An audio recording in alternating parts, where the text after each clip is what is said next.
There's a verse in Proverbs, which is known as Mishlei, which is written by Shlomo Melech, King Solomon, which he addresses a person who's lazy, person's laid back, not motivated. And he says to that person, Leich elen nemoda otzel, lazy one, go to the ant. The ant is the most industrious creature. Learn from its ways. It does everything with alacrity, although it does not have an overseer, it does not have a taskmaster, but it does everything naturally with alacrity. So lazy one, learn from its ways. Meaning, what is the message? As the ant is industrious and doesn't stop for a moment, you should be as the ant. So the obvious question is, an ant naturally has no choice in terms of its behavior. The way God created the ant, it is naturally the most industrious insect. What we read in Pirkei Avos, where Rabbi Yehuda Metema says, have a gibor kari, you should be strong as a lion. A lion has phenomenal strength. If you read about a lion, the strength in its back legs, when it springs, it has the ability to spring 32 feet. That's how powerful it is. And when it attacks its prey, before the prey hits the ground, it's dead, just from the impact, the force of the impact. But you should be strong like a lion. We're not a lion. Havi azka nomer. You should be fierce as a leopard. A leopard naturally is fierce. This is the way God created each one of these creatures. Have a kalka nesher. You should be swift as an eagle. Ratz katzvi. You should be light-footed like a deer. Lasos ritzon avich shebishmayim. This is the Mishnah Pirkei Avos. To do the will of your Father in heaven. The lion we understand. Each one of these species we understand. But the human being has tremendous limitation. So what relevance do we have to any of these species or to the insect in terms of being industrious? It's a very obvious question. So my mashgiach, many years ago, I heard him explain this. There's an Ovos to Rab Nosson, just as with Pirkei Avos. There is a Pirkei Avos that was written by a person from Tanaic period. His name was Rav Nosson. And he has his Avos. He has his own Pirkei Avos, which is similar teachings, but it's not repetitive of what we find in Pirkei Avos.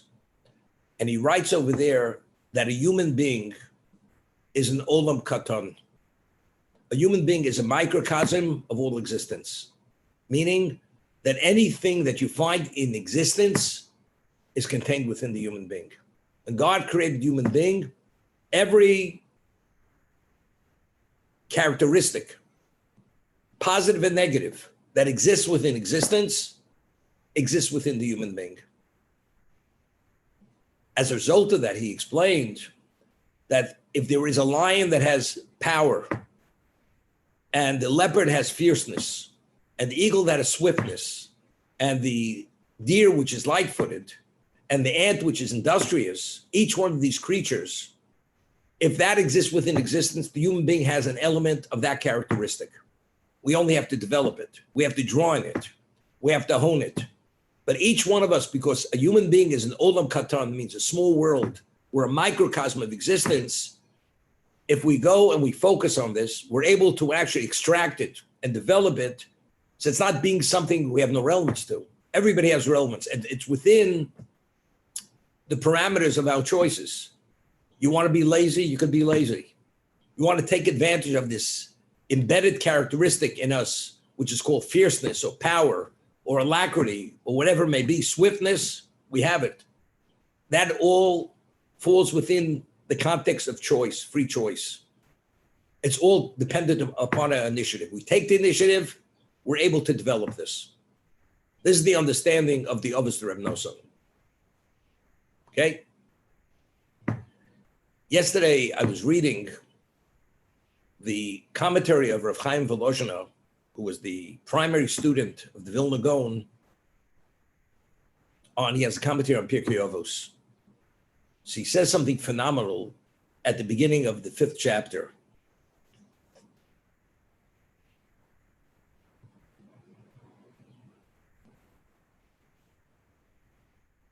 So he goes to explain, I'm going to paraphrase a lot, that he says that we always speak about the terrestrial level. Terrestrial means not only where we are, even the stars, the planets, that's all part of the physical world. And then you have the spiritual worlds. So whenever we speak about the spiritual worlds, we speak about the 4 worlds, but that's being very general. There's the world, which is the most ethereal world. It's called Atzilus. Atzilus means, and Rav Chaim Volozhiner explains in his work, Nefesh HaChaim, in Hebrew, the word Eitzel means next to. It's the world that's closest to Hashem himself. So when God releases energies, the world that's closest to him, the way we perceive things, being on a limited level, that world is called Atzilus. From the word Eitzel, it's next to him, it's closest to him. And that's right under the heavenly throne. And he releases a level of energy, which is the equivalent of pre-ex nihilo. That's the level of the energy. It's there, but it hasn't come into existence. That's called Atzilus. After the world right below that is called Olam Habriya, the world of creation. What is the meaning of creation? Before existence, nothing existed. We cannot even fathom what nothing is, because when we visualize nothing, it's a vacuum, it's devastation, it's nothing. Nothing is part of creation. So it's pre-nothing. It's pre-ex nihilo. Bria, the world which is called the world of creation, that's where this energy goes from a pre-ex nihilo into a reality of energy. However, the energy is raw energy, which has a potential that it could be formed and developed. I'll give you an example. You have clay, and you have a person who's a sculptor. So he has clay, or he has an uncut stone, and he's able, so the stone is the material. Now he forms that material based on his ability as a sculptor, and he forms it and develops it. So when he's developing something that existed, which is the material, and that's called Olam HaYetzira. That's the world of formation. Bria means ex nihilo, comes into existence. This raw energy is something which we could work with. Now this raw energy, which exists, is part of existence, now is developed into a die. It's like casting a die. That's Olam HaYetzira. That's the world of formation. And after the world of formation, below that world is Olam HaSiyah, where after God forms it and casts the die in the spiritual setting, it evolves into physicality. So whatever exists within the physical world, whether it's vegetation, whether it's gases, oxygen, the human being, there's a counterpart to everything in existence which has a die in the spiritual. There's a spiritual counterpart to it. And the energy flow that flows continuously, because God wills existence continuously, it flows to the highest world, which is called Atzilus. That's those ethereal world that's pre-ex nihilo, into create the world of creation, into the world of formation, into the world of what? Of actualization, which is the physical world. And this is continuous. So we speak about 4 classifications of worlds. But within these worlds, you have infinite numbers of worlds within each of these classifications. This is all based on the Zohar, on the Kabbalah, on Kabbalistic writings. And continuously, God is creating worlds within each one of these categories, and they manifest themselves differently continuously based on the number of worlds that are created. Now, what is the basis for the creation of all these worlds? What is it? Now, when we act and take initiatives, it's a positive initiative, which means it's an initiative within the context of doing the will of God. That initiative, which innately has literally infinite potential, activates forces which God releases. Those forces which are released create worlds in the spiritual realm. World, we don't know how many worlds. It's based on the dimension of the mitzvah, the infusion of that mitzvah, the dimension of the person who's actually actualizing that mitzvah. Give you an example. Talmud tells us in 2 locations that Hillel the elder had 80 students. Rabbi Yonasan ben Uziel, who has a commentary, Aramaic commentary on the Torah, was the greatest of Hillel's students. Rabbi Yochanan ben Zakkai, who was the prince of the Jewish people at the time of the destruction of the Second Temple, he was from the lesser students. Even though he was from lesser, he was the prince. He was the prince of the Jewish people. So the Talmud asks, Rabbi Yonasan ben Uziel, who was the greatest, Rabbi Yochanan Zakkai, who was the lesser of the students. Knowledge-wise, how do we differentiate? In what way was one greater, one was smaller? So the Talmud tells us, the Gemara says, knowledge-wise, one did not know more than the other. Whatever one knew, the other one knew. And it goes through various levels of knowledge. Now we can't even relate to it. They understood the language of the birds, the language of the trees. When trees rustle, there's certain messages being conveyed. What's going on in existence? I'll give you an example. Before the tsunami took place in Indonesia, the animals and all the life, they went to higher terrain. They sensed something was happening. While these other people were lounging in the sun as if there was no tomorrow. And all of a sudden the ocean comes in. All life, the birds, the insects, the animals, they went to higher ground.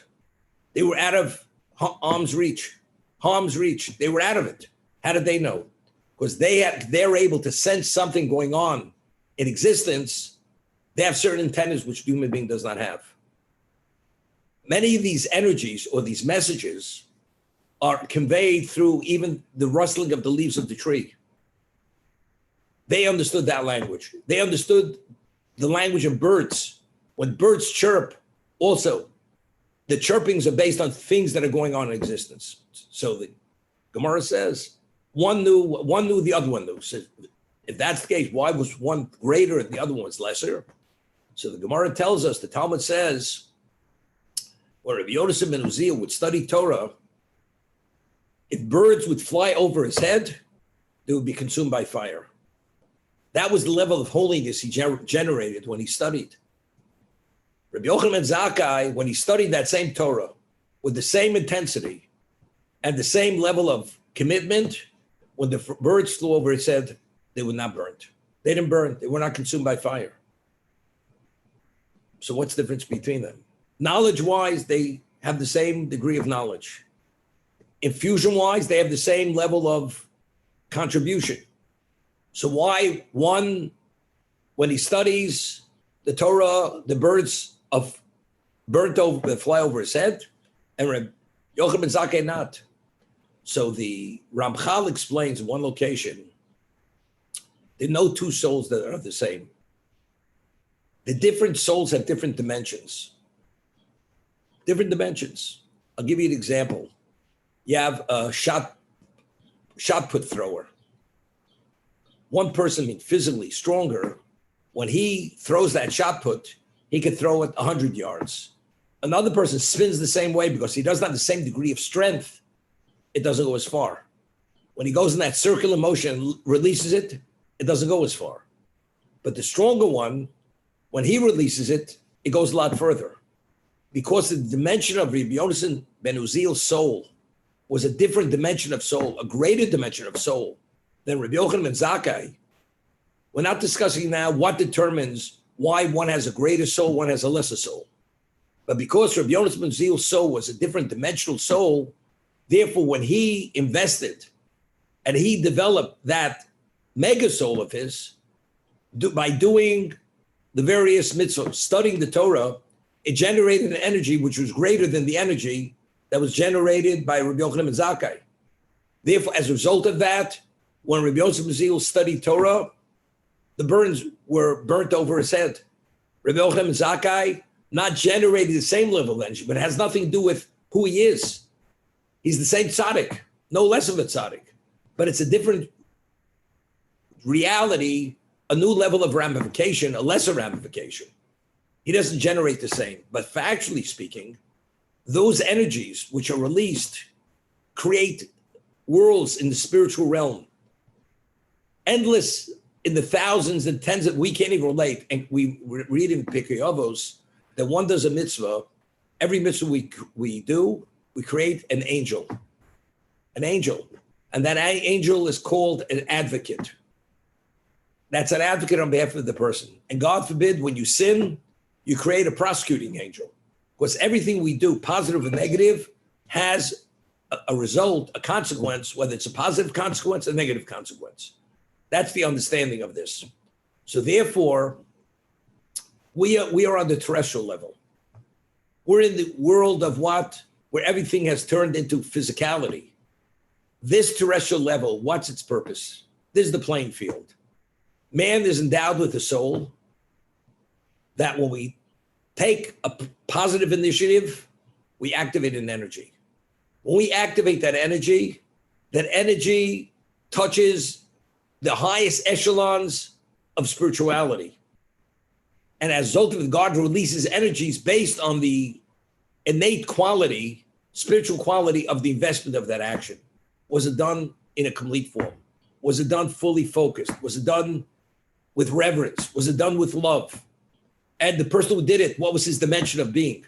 All this contributes to the energy release, that the energy release reacting to the action that was done by the person on the terrestrial level. That's how things work. So we create thousands and thousands of worlds. When we do the right thing and we do the wrong thing, God forbid, it brings about a withdrawal of that energy and worlds are destroyed. It's like you withhold energy, things begin withering, things begin dying. And not only that, because God withdraws the energy, because it generated an impure force, that impure force is destructive. It destroys. It's like a virus being brought into the existence, into the spiritual realm, which destroys worlds. And this is exactly how the world functions.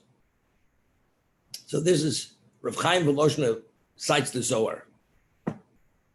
He says the soul that the Jew was endowed with, this is specifically the Jewish soul, as we said, a Jew has an obligation to live within a different realm of existence, behavior-wise. We have 248 positive commandments, and we have 365 negative commandments. A non-Jew only has to abide by the 7 Noahide laws. Why does the Jew have so many more commandments, positive and negative? Because the spiritual makeup of our soul is different than the non-Jew. We have a different type of soul. Our soul, as we said, has 248 components, and each positive commandment corresponds to that component. And when we do that mitzvah, it's an infusion of spiritual energy into that component, and this allows the soul to advance and expand and achieve a level of perfection. And ultimately, when we pass away, based on that level of accomplishment, the degree of cleaving to God and being a beneficiary of the world to come, it will be determined by that. But the degree of perfection which we achieved in this world due to our choices, our initiatives, that's what it's all about. So he explains why when the Jew does an action and releases these energies, why does it create worlds? Why does it destroy worlds? And why does it do whatever it may be? So he goes to explain like this. The Talmud tells us that, and we say this every morning in the Shachar service, right after we say Kadosh, Kadosh, Kadosh, Kadosh, 3 times, Hashem, we say, V'ofanim v'chayis HaKodesh. Who are the Ofanim? Who are the Chayis HaKodesh? Who are the Srofim? Within the realm of angels, the different echelons of angels. There are angels that are called Seraphites. There are angels that are called Ofanim.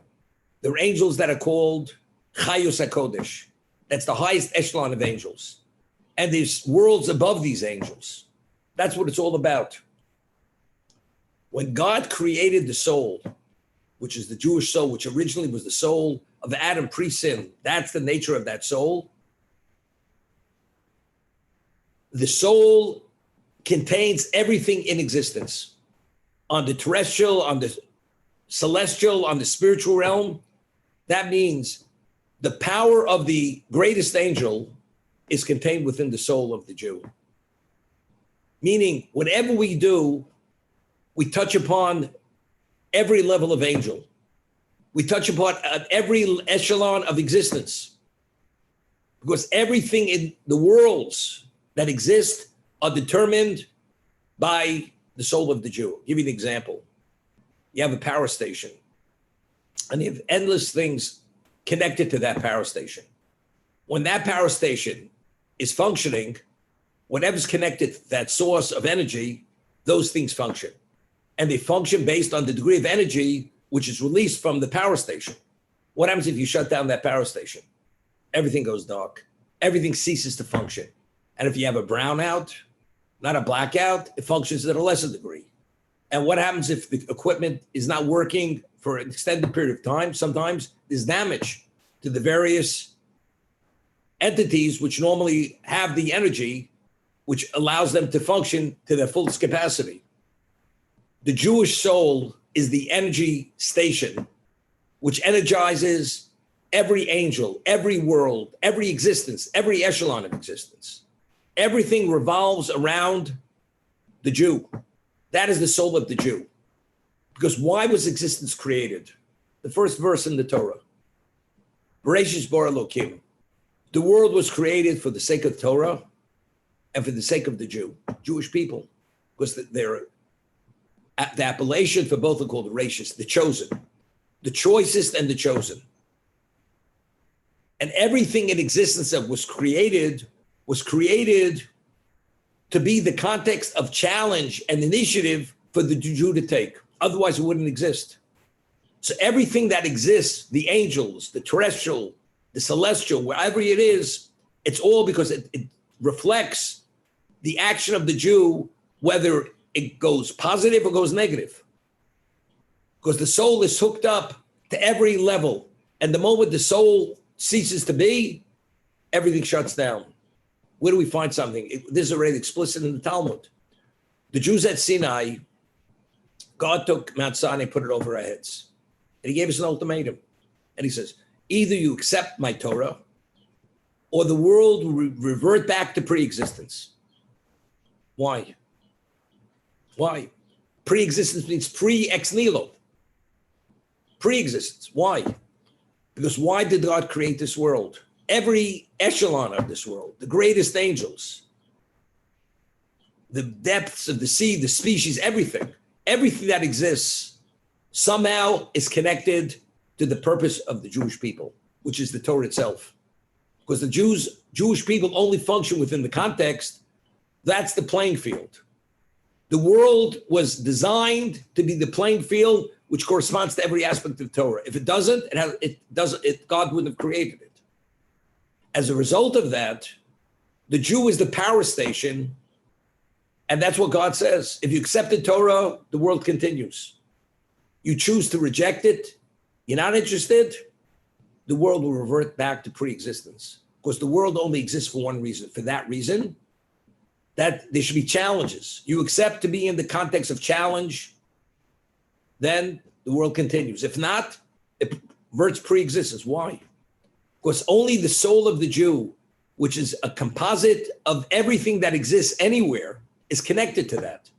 If there's no Jewish soul to function, to be infused, there's no existence. Everything reverts back to pre-existence. That's the understanding. Okay? So it's very interesting. Now we can appreciate. So when Rabbi Yonas ben Uziel, who was the greatest of the students of Hillel, would study Torah, and we say Talmud Torah Keneged Kulam, even as the Vilna Gaon writes, one word of Torah is the equivalent of all Taryag mitzvos, all 613 mitzvos. That's the energy that lies within each word of Torah. So when he would study that Torah, and he is the mega soul, he has that mega soul, much greater than Rabbi Yochanan ben Zakkai. It generates a level of energy which there's nothing compared to that. Therefore, the birds on the terrestrial level, that's only a reflection of the intensity of the energy on the spiritual level, what it's creating. Therefore, the birds were consumed by fire. Rabbi Yochanan ben Zakkai did not have that mega soul of Rabbi Yonas ben Uziel. As a result of that, it didn't generate that intensity of energy. Therefore, the birds were not burnt. Although the Torah was the same Torah, it was performed at exactly same level of perfection, but it's a lesser dimension. Doesn't generate that level of energy as the soul of Rabbi Yonas ben Uziel. So it's interesting. So the Yerushalmi, the Jerusalem Talmud, asks a question. So if Rabbi Yonas ben Uziel, when he would study Torah, the birds would be burnt over his head. So Hillel, the teacher, Hillel Zoke, Hillel the elder, which the Talmud tells us that if the Torah wouldn't have been given to Moshe Rabbeinu, Hillel was worthy that the Torah could have been given through him. It's only because the generation wasn't worthy. So when he studied Torah, what happened? So the Jerusalem Talmud says, Rabbi Yonas ben Uziel studied Torah, only the birds within his 4 cubits, within his proximity, were burnt by the fire. When Hillel would study Torah, it would even be outside the 4 cubits. Meaning Hillel, being the prince of who he was, he had a soul even greater than Rabbi Yonas ben Uziel. So the energy level that he generated and he gave out brought about a greater level of effect. So the worlds he would create due to what he had done was at another level. Therefore, the result of that was even outside of his immediate proximity were consumed by fire. This is the understanding. There's an Orach Chaim HaKodesh in the Torah, which is based on Kabbalistic sources, writes, we speak about sacrifices which are atonement. If an ordinary Jew, ordinary means even the greatest tzaddik, sins, inadvertently violates the Shabbos. Inadvertently, he violates something normally carries the liability of spiritual excision, even death penalty. He brings a sin offering. What is the sin offering? A certain species of animal. And the service is done on the outer courtyard, outer altar, which is in the courtyard of the Mishkan or of the temple, the Beis HaMikdash. And the blood is sprinkled of that sacrifice on the outer Mizbeach, on the outer altar. If a king, which is referred to as a Nasi, the king, if he sins, the blood is sprinkled on the inner Mizbeach, goes into this, what we call the covered sanctuary. It's on the inner. And the remainder of the blood is spilled on the base of the outer Mizbeach. So Orach Chaim HaKodesh asks, why is the ritual for the king differently than for the ordinary Jew? Ordinary, doesn't mean he's not a tzaddik, but doesn't have that degree of distinction. So he explains, a person who merits to be the king of Israel, he has another dimension of soul. So therefore, when he sins, the ramification of that sin goes into the inner sanctums of holiness and has a greater level of negative effect. Therefore, just as a sin went into the inner sanctums, the atonement, which comes through the sprinkling of the blood of that sin offering, has to be sprinkled in the inner sanctums to correct what the inadvertent transgression brought about. The ordinary Jew doesn't have that dimension of soul. The ramifications of that sin is limited. It doesn't touch the inner sanctums. Therefore, it's sufficient that the blood, which is atonement, is sprinkled on the outer altar. It doesn't have to go into the covered sanctuary, which represents the inner sanctums. So again, it's similar as with differentiating between the soul of Rabbi Yonasan ben Uziel, the greatest of Hillel's students, and Rabbi Yochanan ben Zakkai, who was not. And the way the Jerusalem Talmud differentiates between Hillel himself, who was the teacher, and Rabbi Yonasan ben Uziel, that one was within the proximity, which was 4 cubits, and Hillel's Torah study was out of that because Hillel was another level. And as Moshe Rabbeinu received the Torah on behalf of the Jewish people, because his soul, we find that Moshe's soul was the equivalent of the whole Jewish people. His soul was the equivalent of all the Jews combined. That was his dimension of spirituality. Because the Torah was given to the Jewish people, Moshe's soul had to have that dimension of spiritual greatness, and therefore he could receive the Torah on behalf of the Jewish people. That's why he was the only one who's qualified for that. Nobody else. Evidently, Hillel, it says, if the generation would have been worthy, Hillel would have been, he was humble enough and great enough to receive the Torah. That means, I'm not saying Hillel's soul was not Moshe's soul, but evidently he had a very special soul. His dimension of his spirituality was nothing was like that. Therefore, when he studied, what did he generate? It was a whole different level. So Hillel would create, when he do the same mitzvah of anybody else, it was a different dimension of worlds, or even numbers.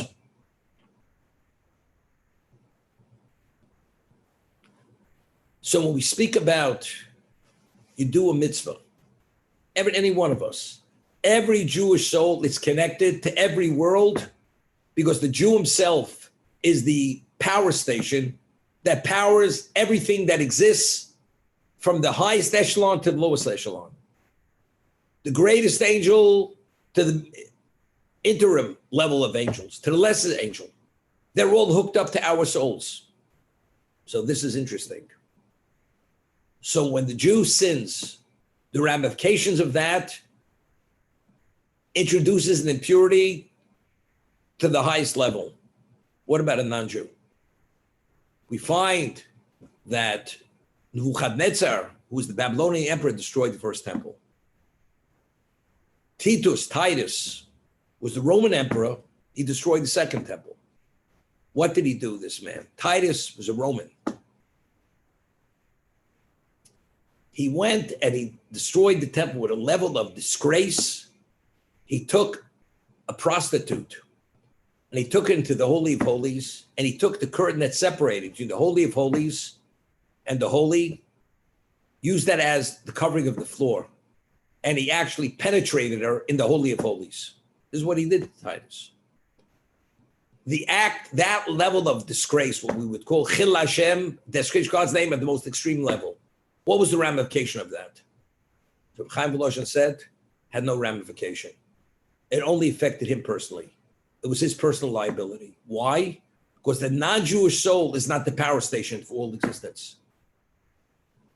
It did not diminish as an iota the spiritual worlds.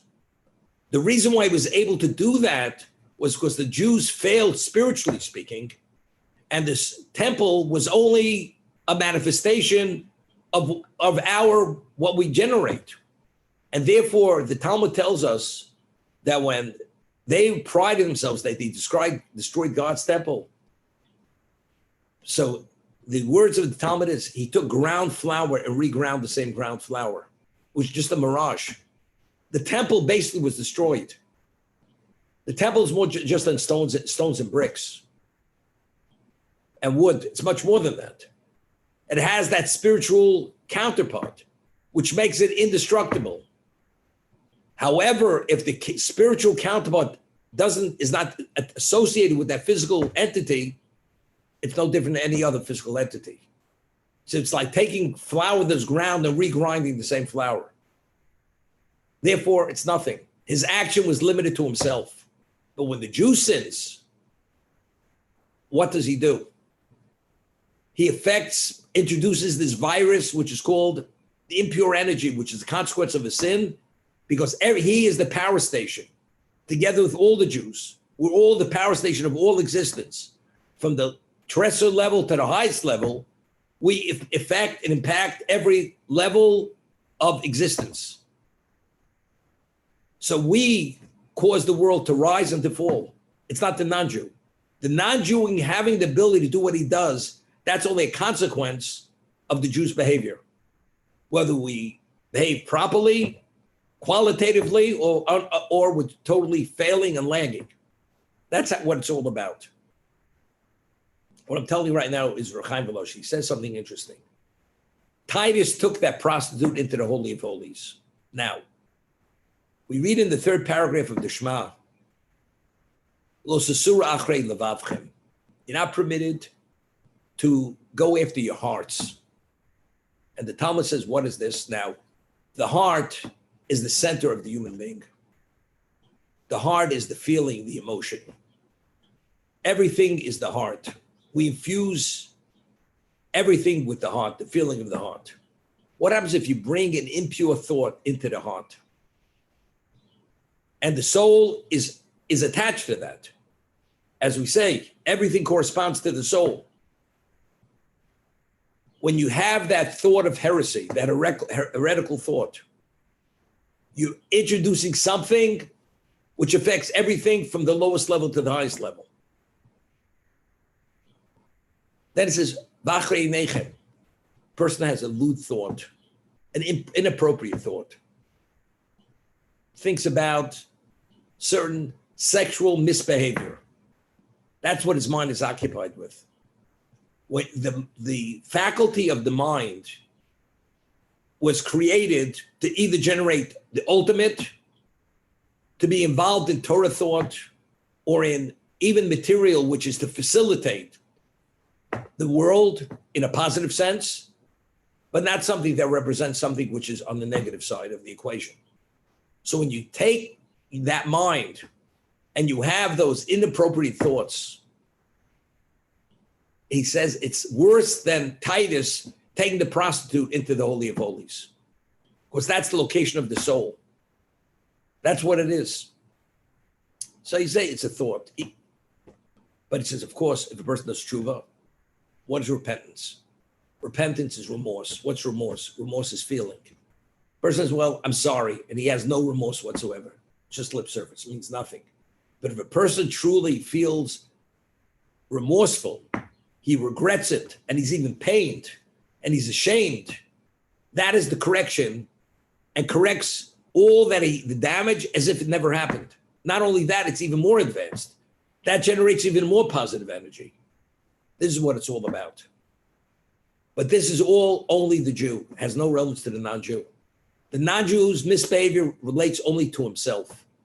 That's his personal account. The Jew touches every echelon of existence. Therefore, now we can understand. The Mishnah tells us that if you save one Jewish life, it's like saving a whole world. Why is it like saving the whole world? Because every Jew is connected to every echelon of the world. And if he exists, his existence is integral to every echelon of existence. So saving one Jew is like saving the whole world, because he's integral to every aspect of the world. The non-Jew is not only integral to himself, has no relevance to the rest of existence, every level of existence. That's the understanding, because it's a different dimension of reality of the soul.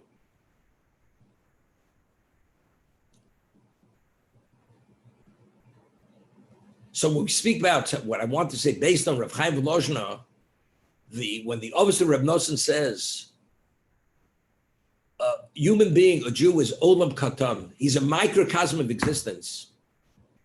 It's much more than what my Mashgiach explained, because he explained it to the students who had no relevance to what we're talking about now. It literally means that. It's not because in existence you have a lion who has power, and a tiger that has fierceness, and an eagle that has swiftness, and a deer which is light-footed, and the ant which is industrious. Therefore, we contain every one of those elements, or we just have the development draw. It's much more than that. Olam Katan means literally, we are a mica of all existence at every level, the way it functions, it's all determined by us. So every human being is the equivalent, every Jew is the equivalent of all existence, from the lower terrestrial level to the highest level of spirituality. to the highest spiritual world. This is the meaning of Olam Koton. It's more than we're a microcosm. We are the power station that generates everything from the lowest level to the highest level. So now he says something interesting, Rav Chaim Volozhin. It says that when Hashem, God infused Adam with a soul, it says he became Nefesh Chayo. He became a Nefesh Chayo.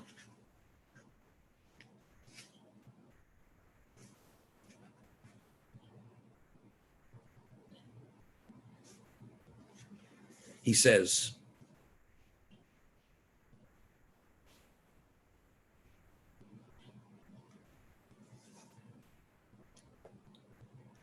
Nasa Odom.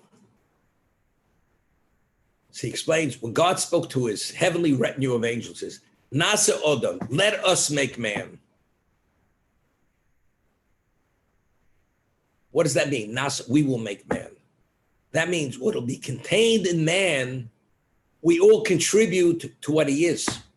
That means every angel, what God was saying to the angels, every one of you that exists, now that I'm creating the human being, Adam pre-sin, your existence is determined by him.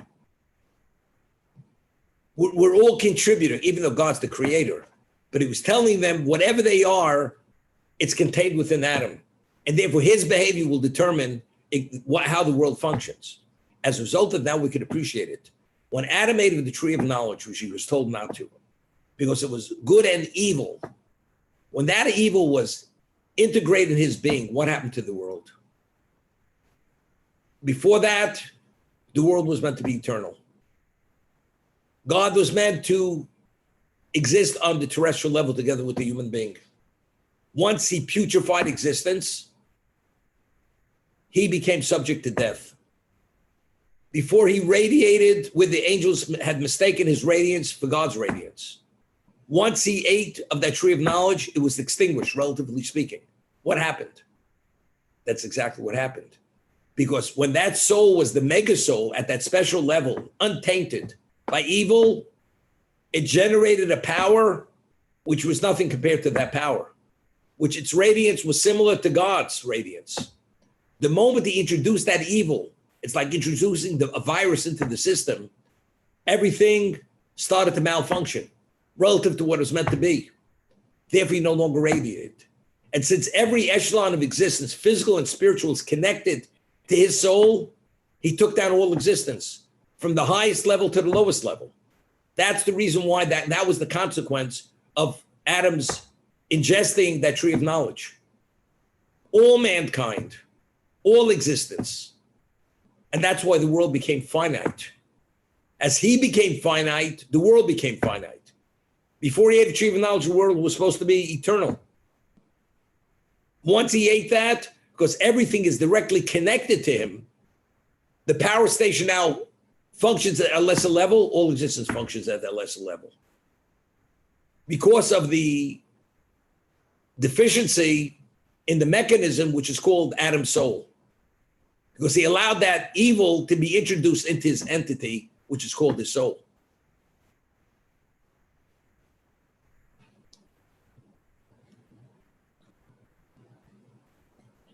The Torah tells us, after he had the soul infused, it says, "Vayi ha'odom linefesh chayo," and man became nefesh chayo, the soul of life. So Rav Chaim Volozhin answered, it should say, "Vayi ba'odom." After he infused the soul, it should say, and within Adam was a nefesh chayo, was a living soul. Not that he became a living soul. If you read the words correctly, it says, "Vayi ha'odom lenefesh chayo." Adam became a living soul.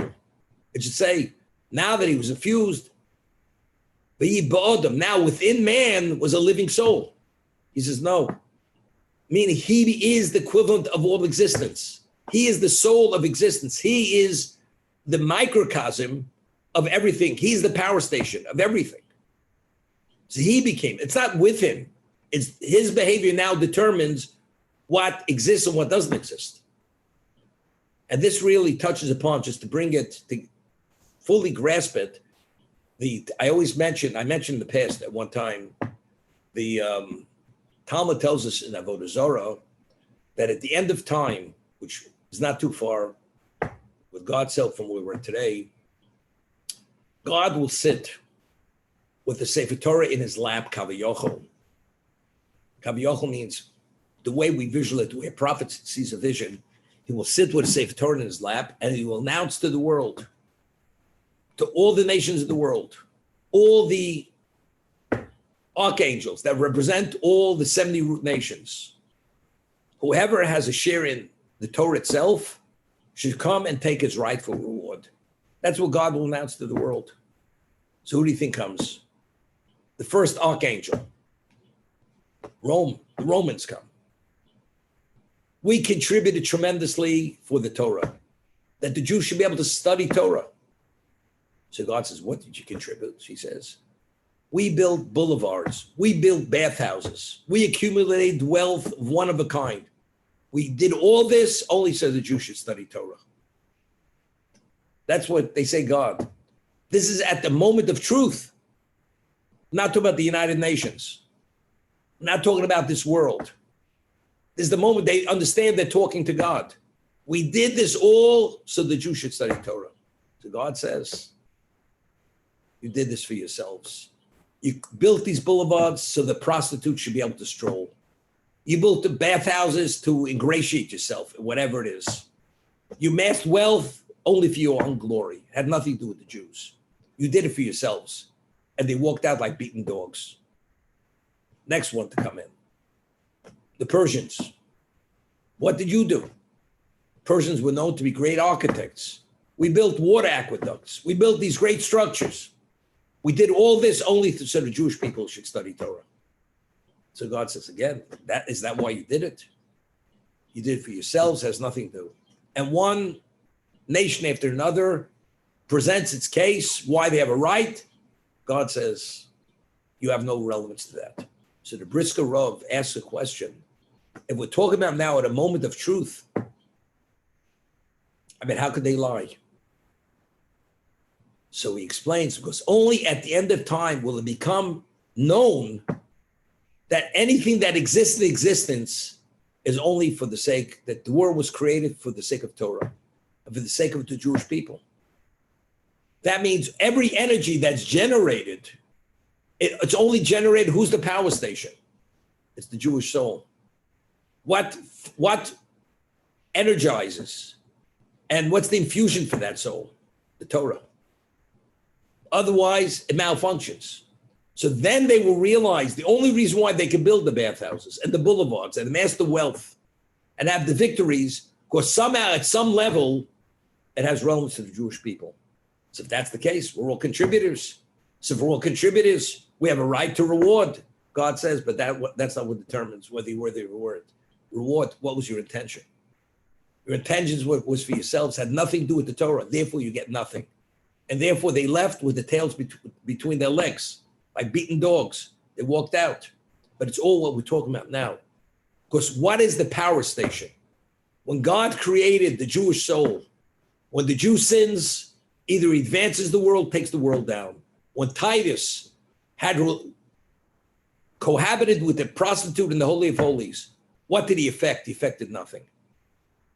He himself is personally culpable, but did it have any ramifications, fall out at any level? The answer is no.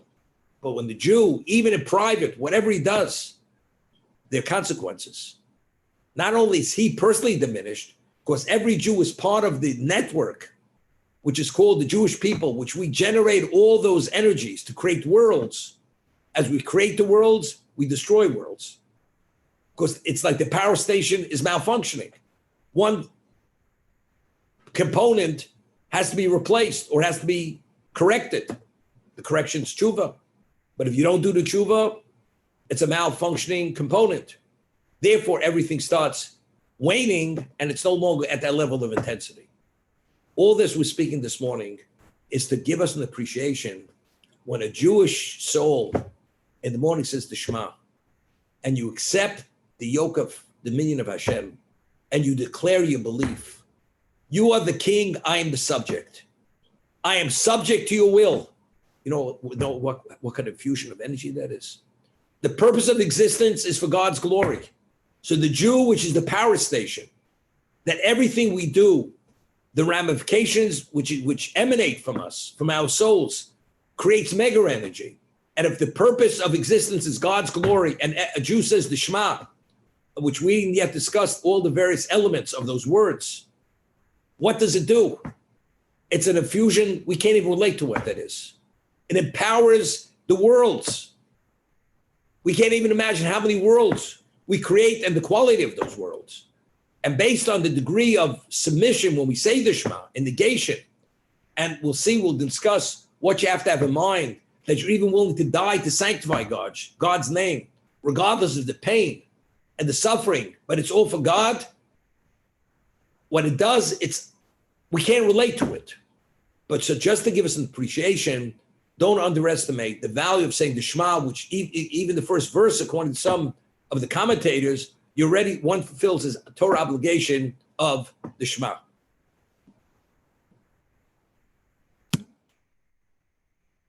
We say in the Shachris service, Shabbos, we say, Ki Lelom Chasdo. It's part of the Psukim de Zimra. 26 times we say, Hodol Hashem Kito Ki Lelom Chasdo. And we go delineate various reasons why we say forever. Kindness is forever. Until Sinai, there were 26 generations which God carried this world where man did not contribute to existence. Normally, as we explained it, the soul, the human being is the power station. You know something? The power station was shut down. So who is powering existence? Existence should have actually withered and turned to nothing. God funded the operation for 26 generations till Sinai. Sinai, that the Jews accepted the Torah and were reinstated as Adam, we became the power station. And we're given mitzvos, the commandments. Those commandments, if you take the initiative and make that choice, it enriches. It's an enrichment. It's like that, the uranium enrichment. It enriches the soul and generates that mega energy. So it's no more kilum chasdo. Now we carry it. God carried it for 26 generations. Now we have to carry it. And we determine whether the world rises or falls. So all the worldly events, whatever happens, to achieve the level of shleimus, of perfection, we have to undergo what we're undergoing today. So whatever's happening in the world, as painful as it is, as disappointing it is, as discouraging it is, we have to understand God is orchestrating everything. There's nothing which is futile. There's nothing which is happening randomly. It's all a direct outgrowth of the Jews' behavior, whether it's cumulative, whether it's this at this moment, only God knows. But it's all determined by what we created, what we generate, and what we don't generate.